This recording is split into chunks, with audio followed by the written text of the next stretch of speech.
Bonjour à tous. Aujourd'hui, on est le jeudi 16 juillet 2026 et notre cher ami, notre frère Pepe Escobar est avec nous en direct de France. Tout le monde demandait, mais où est passé Pepe?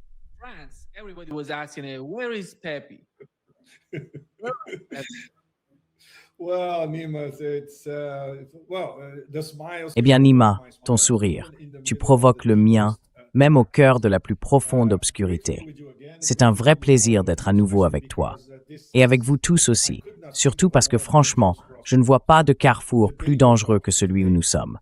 Aujourd'hui, on parle, on est jeudi.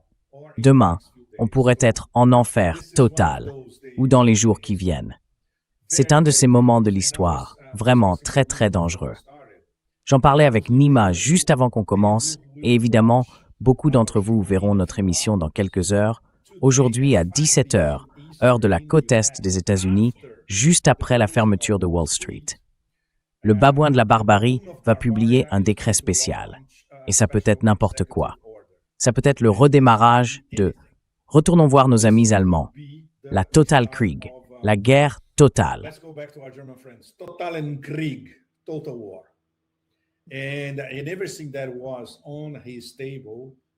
Et tout ce qu'il avait sur la table, et qu'il a toujours aujourd'hui, avant la décision finale qui lui revient bien sûr, c'est du très lourd.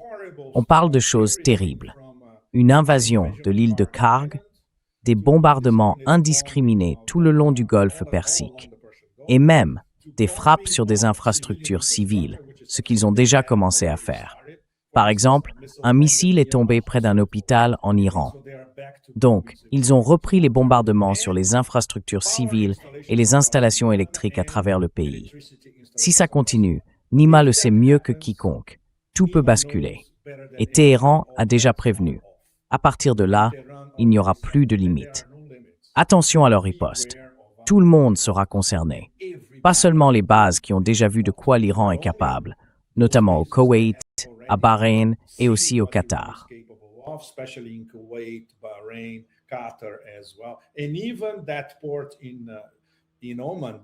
Et même ce port à Oman, Duqm. Pourquoi les Iraniens ont-ils bombardé Duqm? Duqm. C'est très très important. D'abord parce qu'il se trouve en dehors du détroit d'Ormuz. Et devinez qui fait le plein à Duqm en permanence? Les porte-avions américains et leurs groupes de soutien. Très loin, là-bas. Ils vont à Duqm, puis repartent vers la mer d'Oman ou la mer d'Arabie. Donc, Duqm est un nœud essentiel du CENTCOM et des navires américains qui patrouillent dans le nord de l'océan Indien. Évidemment.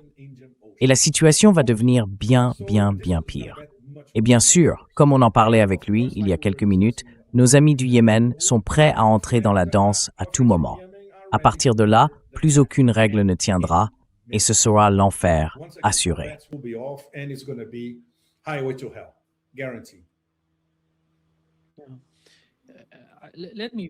Permets-moi, Pepe, de commencer par ton dernier article, qui sera publié dans quelques heures. J'espère que oui, dans les prochaines heures. Oui. Oui. Et ça dit que Téhéran joue la montre. Quel est l'objectif principal? Je suis en train de le lire, il y a plusieurs parties. Vous commencez par le Parlement iranien et vous décrivez ce qui s'y passe. Allez-y, donnez-nous votre analyse de la situation avec ce nouvel article.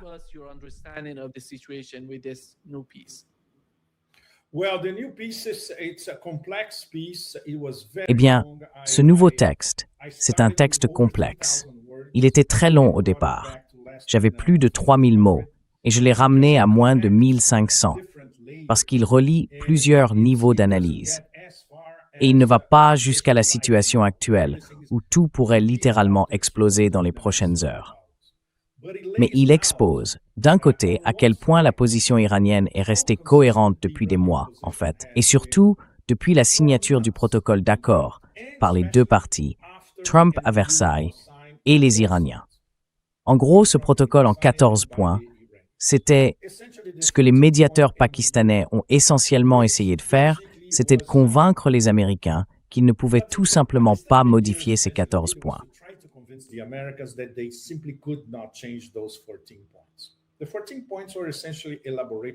Les 14 points ont été en gros élaborés par Téhéran.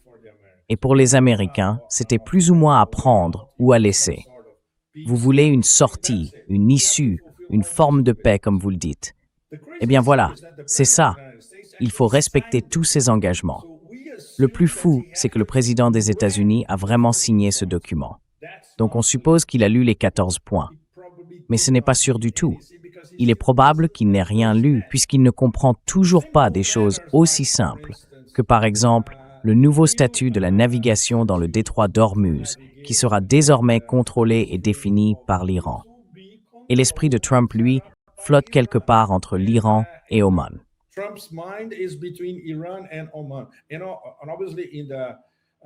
Et évidemment, si on en croit les gros titres des médias occidentaux, des médias américains, personne n'a vraiment lu les 14 points ni le texte réel du mémorandum d'entente. Trump l'a fait exploser la semaine dernière. Et maintenant, c'est encore pire, parce qu'il ne s'agit même plus de renégocier le mémorandum. L'Iran, dès le départ, avait déjà dit « on ne renégocie rien ». Il a été signé par les deux parties. Vous devez respecter vos engagements, et nous respectons les nôtres. Une fois de plus, pour les Américains, c'est inacceptable. Ils ne comprennent pas la notion de diplomatie réciproque ni celle d'engagement mutuel.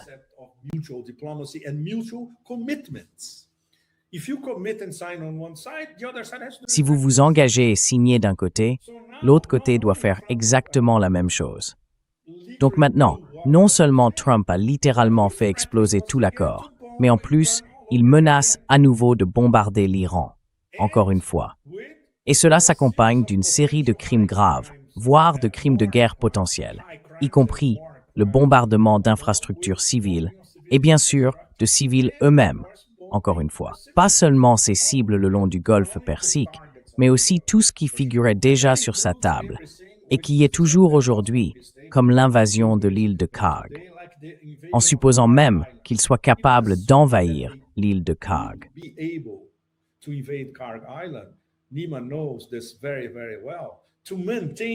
Nima le sait très, très bien. Maintenir des troupes américaines sur l'île de Karg, en territoire iranien, c'est pratiquement impossible. Elles seraient décimées, et tout le monde le sait.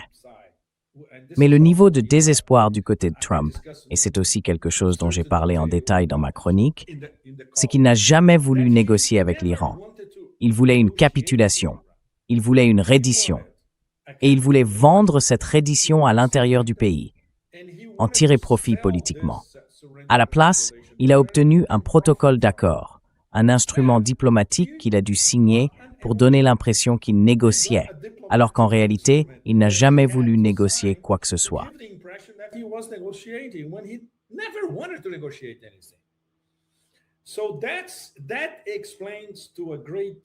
Cela explique en grande partie sa totale désespération en ce moment. Bien sûr, toutes ces rumeurs, et dans certains cas des évaluations factuelles de ses capacités mentales actuelles, continuent de circuler. Certaines viennent même de personnes qui ont réellement travaillé avec lui. Oui, il devient sénile d'une minute à l'autre, de plus en plus. Et ça affecte tout. En fait, ça touche d'abord sa mémoire. Il ne se souvient plus de ce qu'il a dit 5 secondes plus tôt, ni de ce qu'il a publié sur les réseaux sociaux. Voilà à quel point la situation est dangereuse. Tout le monde est pris en otage par son imprévisibilité et sa stupidité sans limite, sans parler de son ego blessé.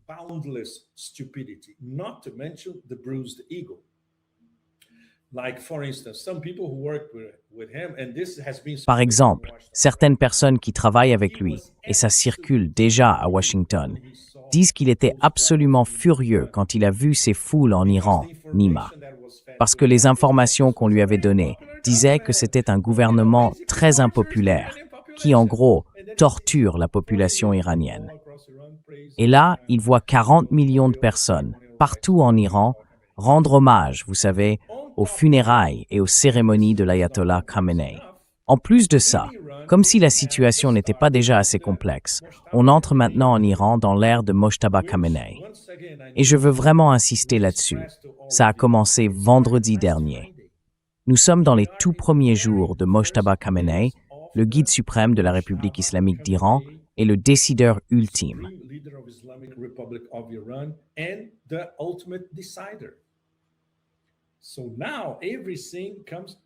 Donc maintenant, tout vient de lui.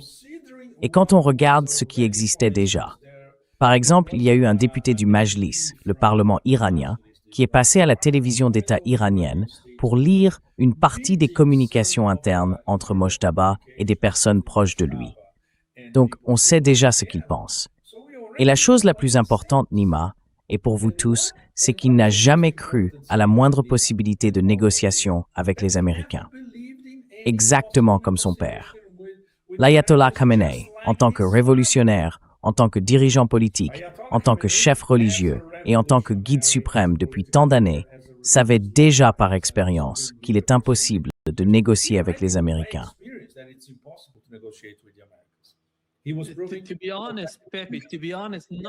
Pour être honnête, Pepe, aucun des dirigeants iraniens, ni le premier guide suprême, ni le second, Saïd Ali Khamenei, ni le nouveau, aucun d'entre eux ne croit aux négociations avec les États-Unis.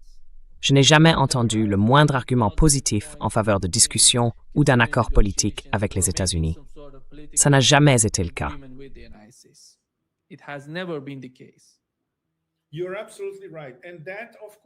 Tu as tout à fait raison. Et c'est là, bien sûr, qu'on en arrive à des décisions plus difficiles, plus nouvelles aussi.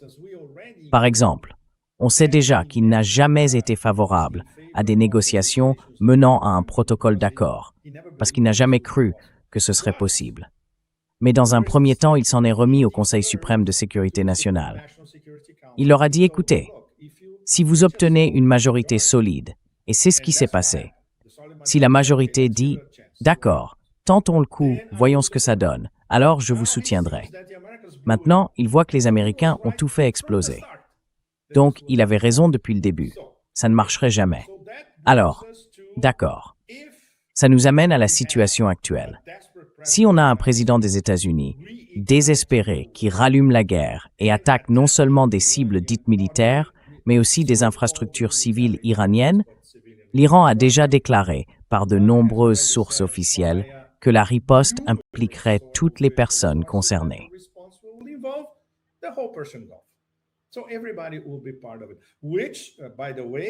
Donc tout le monde en fera partie. D'ailleurs, la réponse jusqu'à présent a déjà été très importante, non seulement dans le Golfe Persique, mais aussi en dehors, autour de ces centres de commandement et de contrôle en Jordanie, et surtout au Koweït, à Bahreïn, au Qatar, à Oman et au port de Duqm. Alors maintenant, imaginez ça multiplié par 1 million. Ce sera la réponse iranienne. L'échelle d'escalade, on est de nouveau en plein dedans. Et cette fois, ça semble bien plus dangereux que la précédente, ou même que l'escalade actuelle. Si Trump est assez désespéré pour lancer une nouvelle attaque, alors là, plus aucune limite. L'Iran ira jusqu'au bout dans sa riposte. Bon, permettez-moi juste d'ajouter quelque chose, parce que beaucoup de gens, qu'ils soient bien informés, mal informés, ou qu'ils essayent simplement de comprendre, commentent cette situation.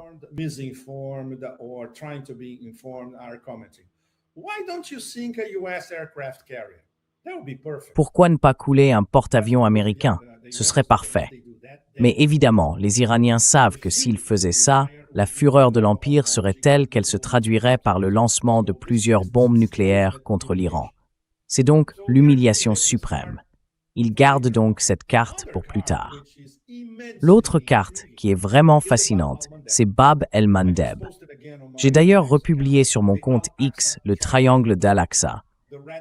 Ce triangle rouge qui relie Hormuz, Al-Aqsa et le canal de Suez. Voilà. Le triangle d'Al-Aqsa, ce sera le blocage d'Hormuz et de Bab el-Mandeb, et bien sûr le blocage de la mer Rouge. Ce qui veut dire, entre autres, qu'aucun pétrole ne sera exporté du Golfe Persique. Point final.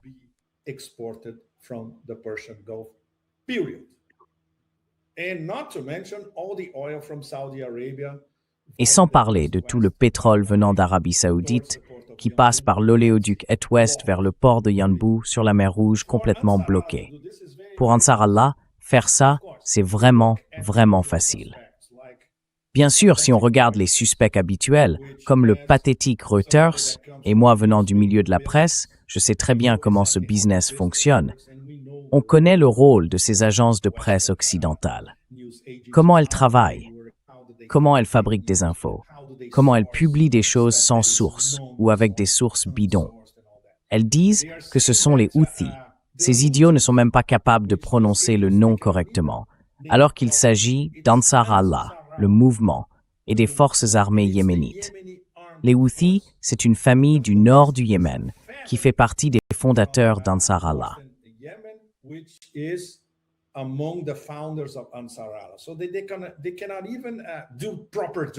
Donc, ils ne sont même pas capables de faire du vrai journalisme, en réalité. Ils attendent juste un ordre de Téhéran pour bloquer le Bab el-Mandeb. Mais ça ne fonctionne pas comme ça. Et tous ceux qui sont allés au Yémen le savent. C'était mon cas l'an dernier. On s'est assis avec des membres du conseil politique d'Ansar Allah. J'ai parlé en face à face avec au moins 5 ou 6 d'entre eux et ils nous ont expliqué comment les décisions sont prises et comment les décisions communes avec l'Iran se prennent aussi, avec la direction de Téhéran, avec les gardiens de la révolution, etc. Donc, évidemment, on ne peut pas imaginer une bande de Houthis à Sanaa attendant un coup de fil de Téhéran, leur disant « Fermez maintenant le Bab el-Mandeb ». Non, ça ne marche pas comme ça, sauf pour les idiots.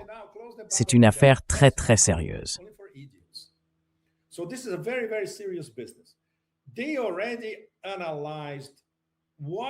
Peuvent bloquer quand ils le veulent. Alors, quand utiliser cette carte? Eh bien, ça pourrait dépendre de l'ampleur de l'attaque américaine. Et cela a déjà été évoqué par des membres du conseil politique d'Ansar Allah. Ils posaient la question de manière hypothétique. Que se passerait-il avec les prix du pétrole si, etc., etc. Et bien sûr, tout le monde connaît la réponse.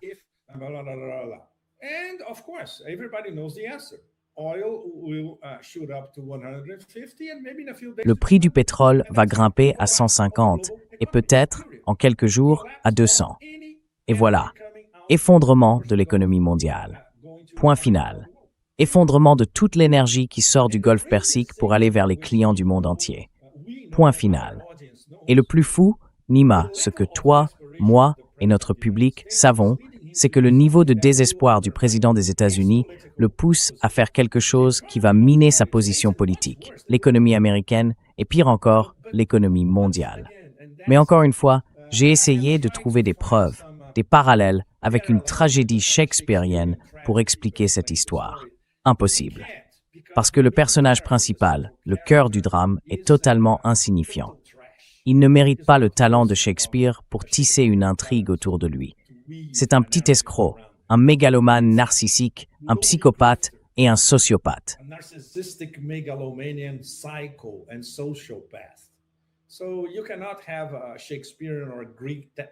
Donc, on ne peut pas y voir un élément de tragédie shakespearienne ou grecque. C'est juste une histoire vraiment, vraiment médiocre, une histoire de bas étage.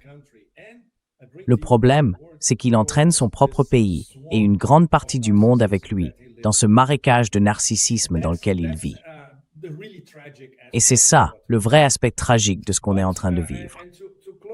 Mais pour conclure, parmi les thèmes que j'ai abordés dans la chronique, la raison pour laquelle l'Iran sait comment faire traîner le temps, comment le gérer, comment le manipuler, c'est parce qu'ils savent que le temps joue pour eux.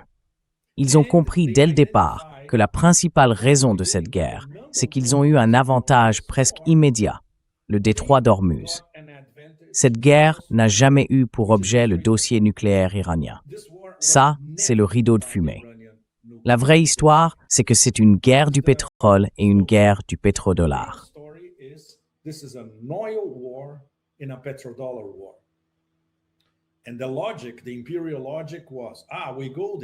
Et la logique impériale, c'était on y va, on les bat, on provoque un changement de régime, on prend le contrôle de leur pays et surtout, on s'empare d'un des points d'étranglement pétroliers les plus stratégiques de la planète. Et là, on impose que tout, absolument tout le commerce se fasse en pétrodollars. Pas de yuan, pas d'autres devises, pas de liquide, rien, uniquement le pétrodollar. Alors dès le départ, tout ça a échoué et ça n'a fait qu'alimenter la désespérance impériale. Comment revenir en arrière? On ne peut pas.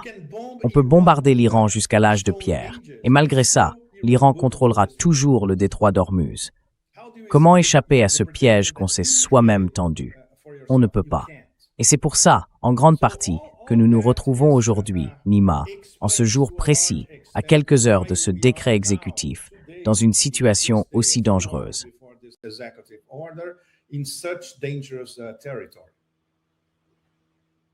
Allez-y, Nima. J'aimerais vous poser une question à propos de la carte Al-Aqsa.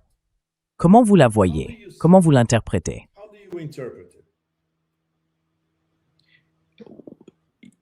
My understanding. Triangles are the Bab al-Mandeb card, which we call the Al-Aqsa triangle. Je pense que le calcul en ce moment, c'est que si une guerre totale éclate, si eux décident d'y aller, comme vous l'avez mentionné, ça peut arriver dans les prochaines heures. Les États-Unis vont attaquer l'Iran avec tout ce qu'ils ont, et l'Iran de son côté va répondre pleinement. Ce sera une riposte générale. Ce ne sera pas seulement l'Iran. Aujourd'hui, je ne sais pas si vous avez entendu ce qu'a dit le chef d'Ansarullah. Il a déclaré « Nous en faisons partie ». Ce que font l'Arabie saoudite et tous ces pays, c'est simplement faciliter ce que les États-Unis et Israël font à Gaza et aux Palestiniens. Voilà le résultat.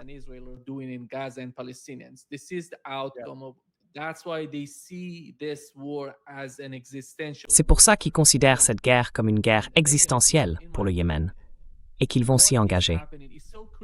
À mon avis, ce qui se passe en ce moment est vraiment crucial. Tout dépend, Pépé.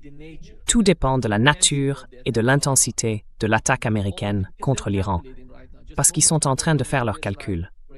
Juste avant de venir en direct, par exemple, l'un des dossiers les plus importants, c'est celui du Liban. Et le bureau de Mohsen Rezaei, le conseiller militaire du guide suprême, a déclaré qu'une décision très importante avait été prise à Téhéran. Ils attaqueront la Syrie si celle-ci décide de mener une action offensive contre le Liban, contre le Hezbollah.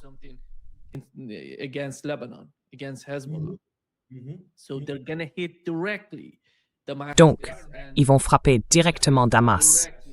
Ils ont dit qu'ils allaient frapper directement avec des missiles et des drones. La Syrie. Je pense qu'il se passe beaucoup de choses en coulisses entre les différentes composantes de l'axe de la résistance. On ne sait pas vraiment ce qui se trame, mais je peux vous assurer que si quelque chose se produit, ils vont tous intervenir. Tout dépendra de l'ampleur. Ça dépendra aussi de la manière dont les États-Unis déclenchent la guerre. Est-ce qu'ils vont le faire? Est-ce qu'ils vont le faire comme ils le font en ce moment, coup pour coup? Dans ce cas, il n'en sortira rien de majeur. Tout dépendra de l'ampleur, parce qu'en attendant, ils se contentent d'observer les États-Unis.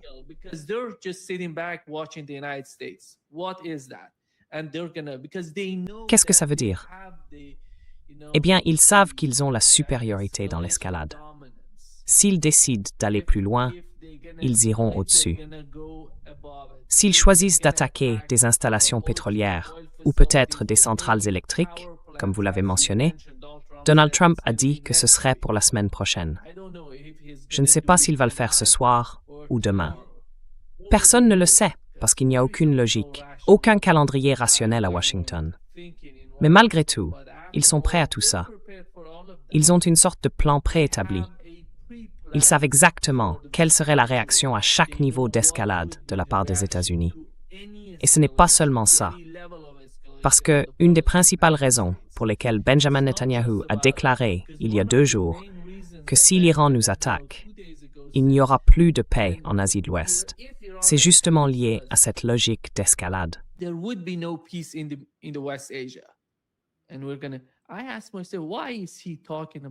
je me demande, pourquoi parle-t-il d'une attaque iranienne maintenant? Parce qu'ils sentent que quelque chose va leur arriver. Parce que l'Iran ne va pas se concentrer uniquement sur les États-Unis et les pays du Golfe. Si quelque chose se produit, la guerre touchera aussi Israël. Ils ne seront pas à l'abri du conflit en cours. C'est comme ça que je comprends la situation. Et l'autre point, très important, que vous avez aussi mentionné dans votre chronique, c'est le cas du Majlis, ou le Parlement iranien, qui apporte beaucoup de soutien au gouvernement et aux négociateurs.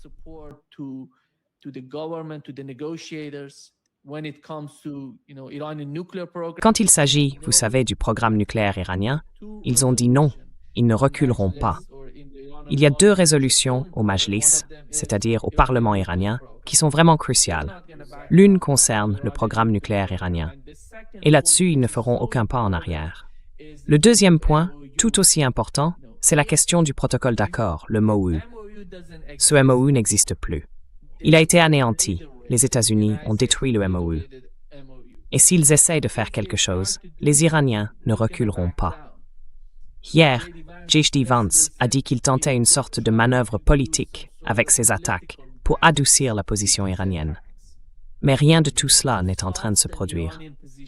Je ne sais pas qui peut bien alimenter ce genre d'illusion. The Zionist lobby, Nima. Le lobby sioniste, Nima.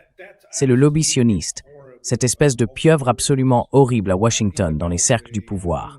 Le lien entre Washington et New York, 2 cercles atlantistes. L'international sioniste, en gros, avec des ramifications dans le système financier mondial. Voilà. Et ils transmettent au président des informations affreuses, nulles, totalement sans valeur. C'est facile, parce qu'il est très simple à manipuler. Il ne lit rien. En pratique, c'est un analphabète fonctionnel, puisqu'il ne lit absolument rien. Il ne lirait même pas une bande dessinée, même s'il savait comment la lire. Donc oui, c'est très facile.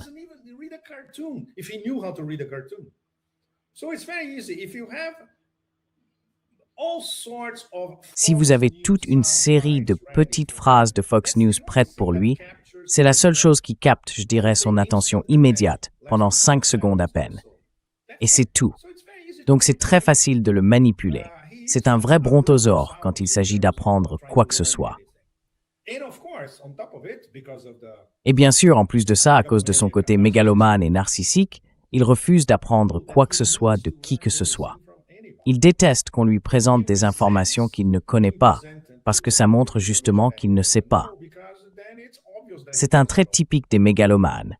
Je suis au sommet du monde, je sais tout.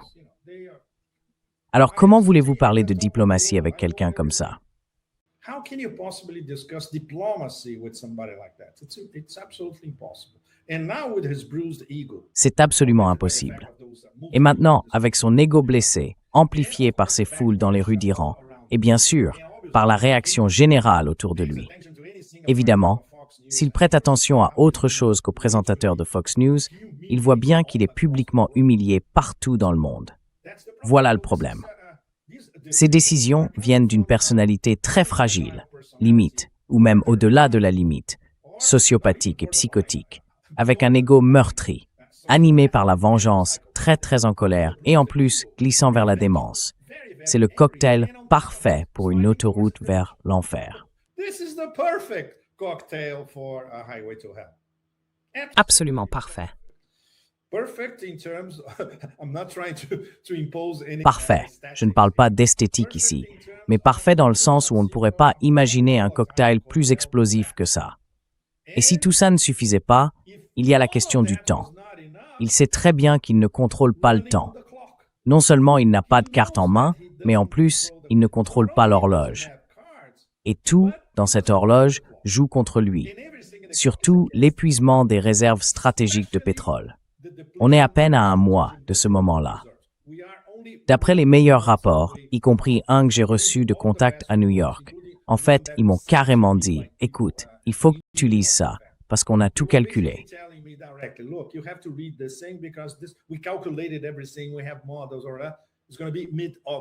On a des modèles. Ce sera pour la mi-août. Là, on est à la mi-juillet. Voilà. Mi-août, point final. Et évidemment, ce qui va se passer tout de suite, sur le plan intérieur, je ne parle même pas du désastre pour l'économie mondiale, tout le monde le sait déjà, ce sont les prix à la pompe aux États-Unis, à partir de la mi-août, qui vont exploser. Ça veut dire une implosion des élections de mi-mandat. Ça veut dire qu'il va devenir complètement impuissant pour le reste de son mandat. C'est la seule chose à laquelle il fait attention, Ivan. Rien d'autre. Les élections de mi-mandat. Et comment essayer de les sauver, alors qu'à ce stade, c'est un désastre total.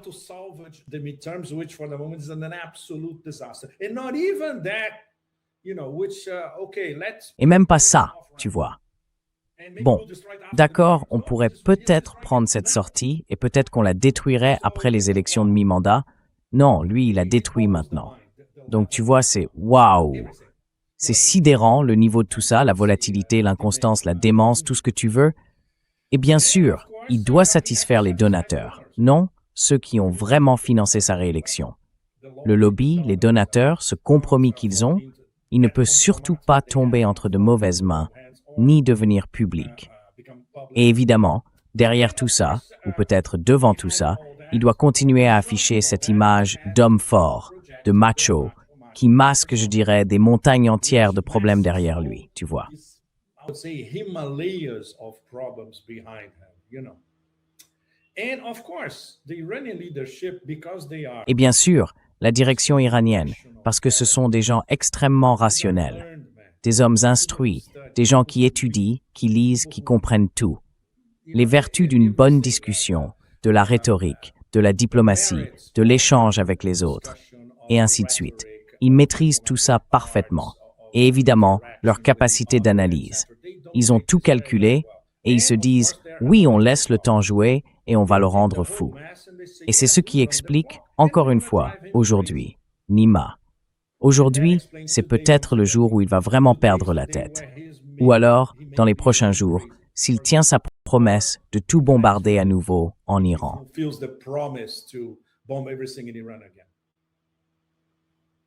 Ce qui me paraît vraiment étrange, Pepe, c'est que ces derniers jours, on a vu d'abord qu'ils commençaient à dire que Bahreïn et le Koweït allaient, d'une manière ou d'une autre, participer à une attaque contre l'Iran dans le sud du pays. Et puis aujourd'hui, on a appris que l'un des commandants en Arabie Saoudite. Oui, des drones des Émirats arabes unis. T'as vu la photo? Oui, exactement, le drone émirati. Et puis on a appris que l'Arabie Saoudite, enfin un des commandants là-bas, le chef de l'armée, rencontre les Américains avec le CENTCOM pour, tu vois, coopérer avec eux dans une attaque contre l'Iran. Ensuite, les médias israéliens ont dit que le Qatar se préparait, soi-disant, à participer à l'attaque américaine contre l'Iran. Et juste avant qu'on commence, le Qatar a déclaré « Non, qui a dit ça? On ne participera à aucune opération de ce genre. » Ils inventent des choses. C'est de la propagande, tout simplement. On connaît les capacités de Bahreïn, du Koweït et des Émirats. Ils n'ont pas vraiment les moyens. Ils ne sont même pas capables de se défendre eux-mêmes. Alors imagine-les en train de passer à l'offensive. Et l'Arabie Saoudite, c'est pareil. Ils vivent dans une maison faite de... Enfin, ils le savent très bien. Tout ça, c'est une question d'énergie.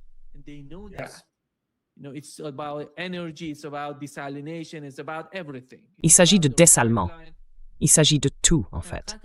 Il s'agit aussi de leur oléoduc. Et le Qatar, c'est pareil. Le cas du détroit d'Ormuz est absolument crucial pour le Qatar, encore plus que pour les autres pays du Golfe. C'est vraiment essentiel. Mais ils ne vont pas participer à tout ça. Ils ne vont pas coopérer avec les États-Unis dans ces attaques.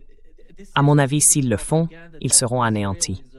Et c'est là qu'intervient la propagande, avec cette idée que les Israéliens manipulent, d'une certaine façon, tous les médias. Mais ce qui compte vraiment, c'est la position du Qatar et du Pakistan. Ce sont deux acteurs clés dans les négociations. Ils l'ont toujours été, et il semble qu'ils le restent aujourd'hui, des acteurs majeurs en Asie de l'Ouest. Et puis, il y a autre chose qui m'a vraiment surpris. Un avion cargo pakistanais a été touché. Personne n'en parle, Pepe. Qu'est-ce que tu sais là-dessus? Est-ce qu'on a des informations à ce sujet?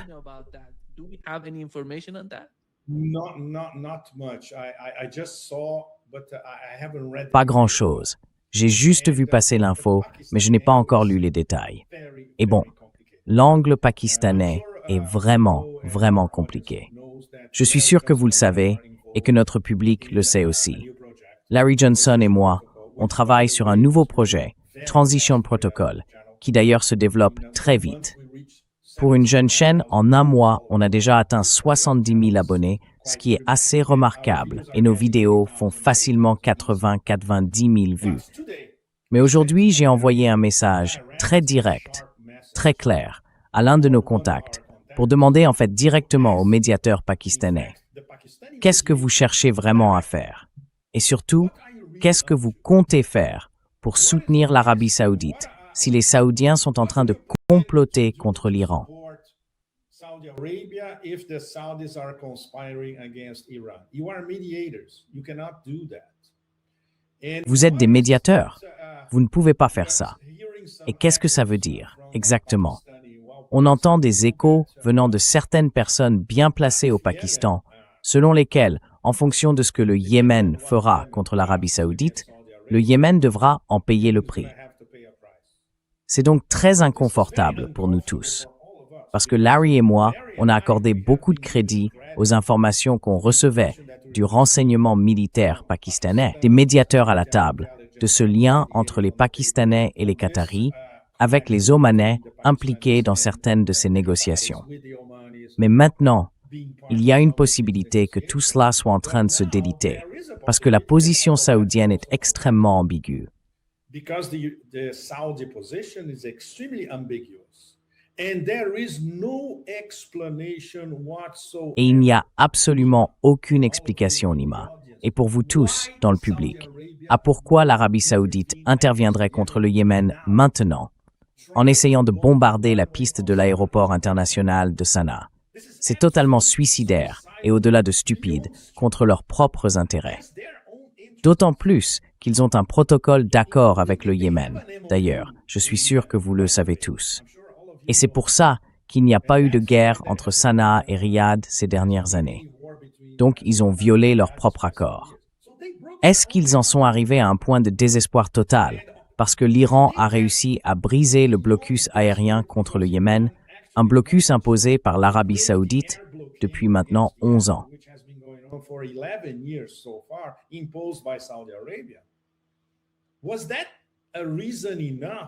Est-ce que c'était vraiment une raison suffisante pour, devant tout le monde, parce que tout le monde saura d'où viennent les missiles et d'où vient le bombardement, frapper l'aéroport de Sanaa, qui, l'an dernier, avait déjà été bombardé par les Israéliens?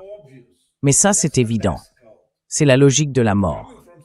Mais, venant d'Arabie saoudite, compte tenu du fait qu'ils ont un protocole d'accord, là, ce n'est pas du tout évident.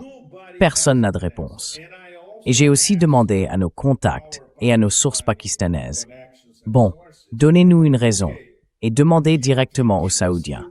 Après tout, vous leur parlez presque tous les jours et vous avez un pacte militaire. Pourquoi ont-ils fait ça?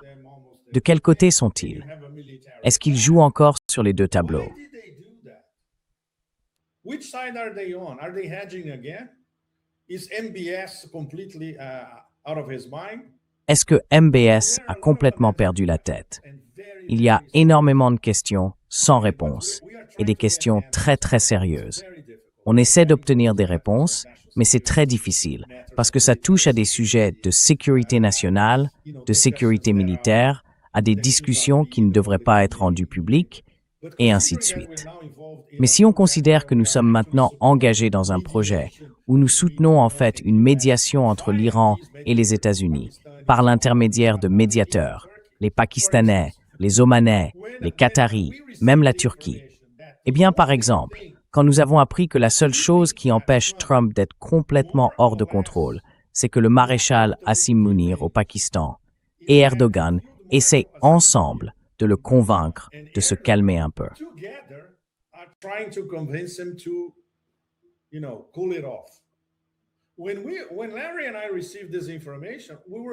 Quand Larry et moi avons reçu cette information, on était tous les deux incrédules.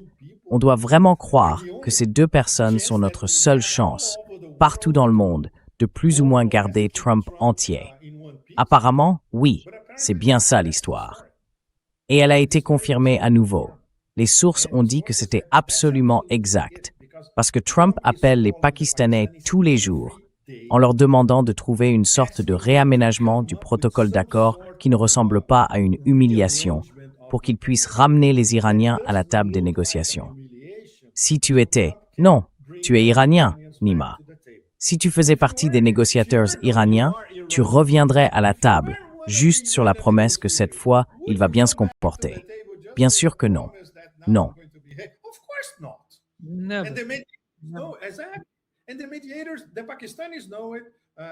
Et les médiateurs, les Pakistanais le savent, les Qataris le savent, les Omanais le savent, Et même Erdogan, qui joue sur tous les tableaux, lui aussi le sait. Donc voilà, leur mission, c'est vraiment une mission impossible. Faire entrer un peu de bon sens dans la tête de Trump.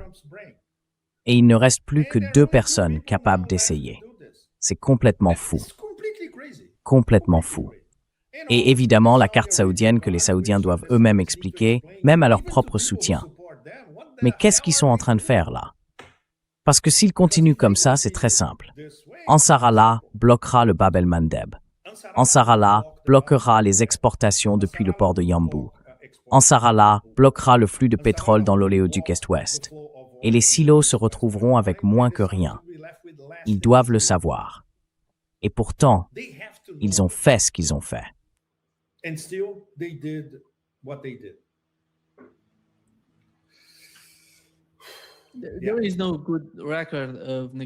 Il n'y a pas vraiment d'exemple concluant de négociation avec l'Occident. Prenons le cas de la Russie ou celui de l'Iran. Il n'y a rien à négocier, tout simplement. À mon avis, les 2 gouvernements, celui de Poutine et celui de Xi Jinping, en sont arrivés à un point où il n'y a plus moyen de négocier avec les États-Unis. C'est impossible, Pepe. Impossible. Souviens-toi simplement de l'esprit d'Anchorage, si tu te rappelles de cet esprit.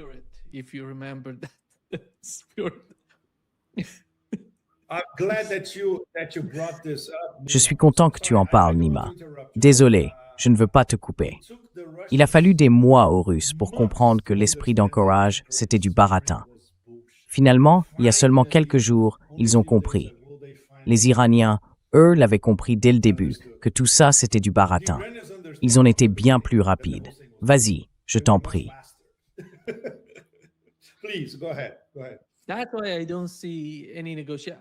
C'est pour ça que je ne vois aucune négociation possible.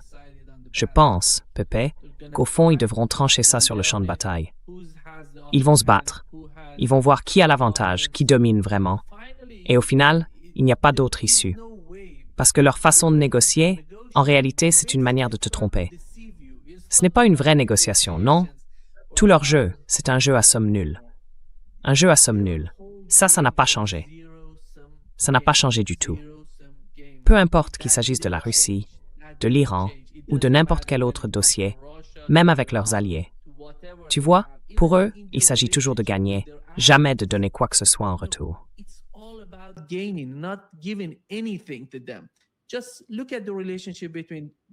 Regardez simplement la relation entre les États-Unis et les pays du CCG. Qu'est-ce qu'ils en retirent? Les pays du CCG, je parle d'eux. Qu'est-ce qu'ils obtiennent des États-Unis? Quelle était la raison principale? Est-ce qu'ils reçoivent de la sécurité? Est-ce qu'ils tirent quelque chose de positif de cette relation? Et pendant ce temps, ils sont en train d'être détruits à cause de la guerre qu'Israël a déclenchée. Cette guerre-là. Ils restent à l'écart. Et les États-Unis se battent comme le bras armé d'Israël. Et qui en paie le prix? Ce sont les pays du CCG qui financent cette guerre. Imaginez un peu. C'est insensé. Je ne sais même pas comment le dire autrement.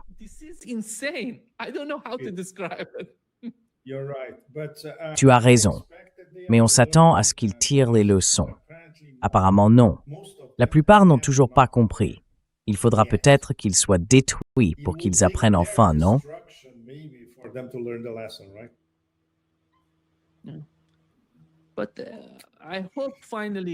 Mais j'espère qu'enfin, les dirigeants, aussi bien en Iran qu'en Russie, commencent à y arriver. Ils savent qu'il n'y a aucun intérêt à envisager une quelconque négociation avec Donald Trump.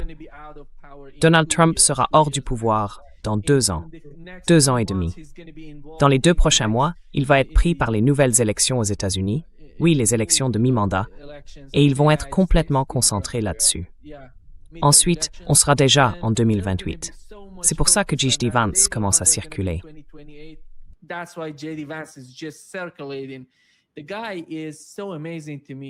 Ce type, franchement, je le trouve incroyable. Il regarde juste les sondages pour repérer les points clés, les sujets qui parlent le plus au public américain, au peuple américain. Ensuite, il va dans des podcasts, il parle de ces sujets-là, il insiste dessus et il essaye d'une manière ou d'une autre de toucher les gens qui ne sont pas d'accord avec l'administration Trump. C'est tout le programme de J.D. Vance. répand des mensonges. Il ne fait rien de vraiment stratégique et il n'a pas tant d'influence que ça dans l'administration Trump. En réalité, il prépare déjà sa candidature pour 2028. No, he can. He doesn't. He doesn't think strategically, Nima. And we all know. Il ne pense pas de façon stratégique. Et on sait tous qu'il téléguide. En gros, il suit des modèles d'intelligence artificielle. S'il est élu, ce sera le premier président élu par l'IA. Voilà ce qu'on a. Une coquille vide, totalement fabriquée, télécommandée, et avec une compréhension de la politique étrangère absolument nulle, voire en dessous de zéro. Ce qui le rend encore une fois aussi dangereux que l'actuel. En fait, c'est l'application complète d'une intelligence artificielle, ou plutôt d'un empilement de modèles, pour être précis. Très, très dangereux. Je dirais même que ça pourrait devenir encore plus dangereux que le président actuel. Au moins, tout le monde sait que celui-là est un bouffon. L'autre, c'est plus compliqué. C'est un peu comme une version acceptable du Terminator ou de Robocop.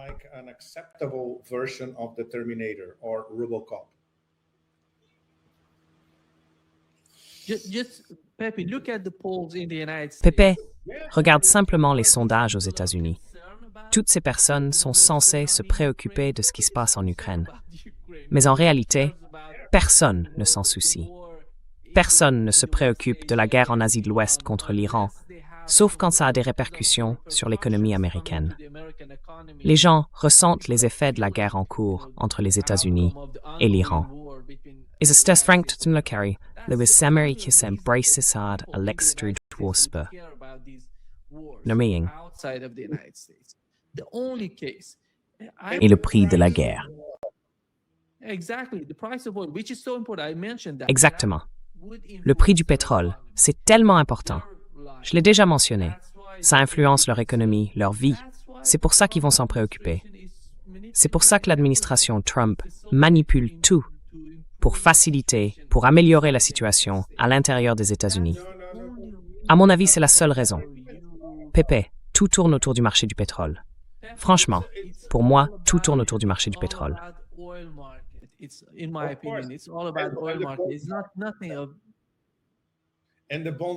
C'est rien de tout ça. Et les marchés obligataires, il les regarde tous les jours parce qu'il sait que si les marchés obligataires deviennent incontrôlables, c'est fini. C'est la paralysie, la vraie paralysie de l'économie américaine. Mais voilà, c'est inévitable. C'est une bande de petits escrocs. Voilà. C'est ça, le titre pour l'administration Trump. Tous, sans exception. Certains sont plus dangereux que d'autres, comme Bessant, le secrétaire au Trésor. Lui, il est beaucoup plus dangereux, parce que c'est l'un des manipulateurs du système financier. Voilà. Donc ce type est dangereux. Et les plus dangereux, ce sont ceux qui sont derrière, ceux qu'on ne voit pas, ceux qui manipulent tout, cette foule invisible.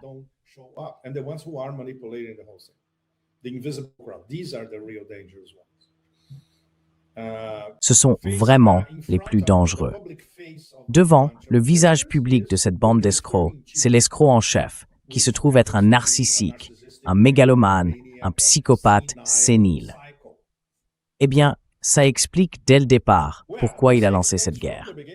Seul un personnage avec ce genre de traits aurait pu déclencher une guerre pareille, ce qui prouve encore une fois à quel point il est facile à manipuler. Parce que la décision, ce n'est pas lui qui l'a prise. La décision est venue à lui. Tu vas lancer cette guerre. Et il l'a fait, comme un chihuahua obéissant. Les chihuahuas de l'Union européenne qu'il méprise, eh bien, il s'est comporté exactement comme l'un d'eux.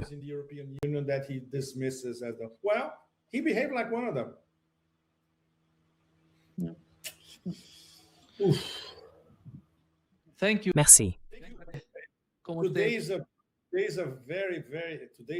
Aujourd'hui, c'est une journée très compliquée. J'espère que pour l'instant, il ne se passe rien. En fait, on espère seulement que ces médiateurs dans l'ombre arrivent au moins à repousser les choses, pour que tout ça revienne plus tard. Je n'arrive pas à imaginer ça.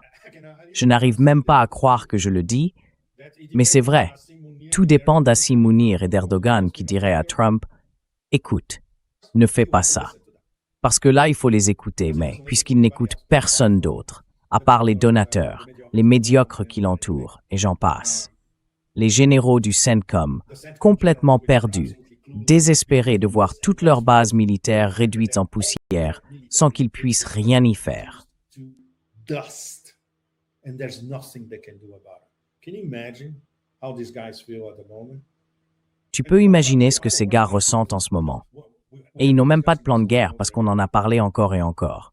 Tous les plans de guerre, déjà testés par le Pentagone, tous les scénarios qui impliquent une invasion terrestre de l'Iran, c'est une catastrophe totale. Et ils le savent. Obrigado, Pepe. Obrigado à vous aussi.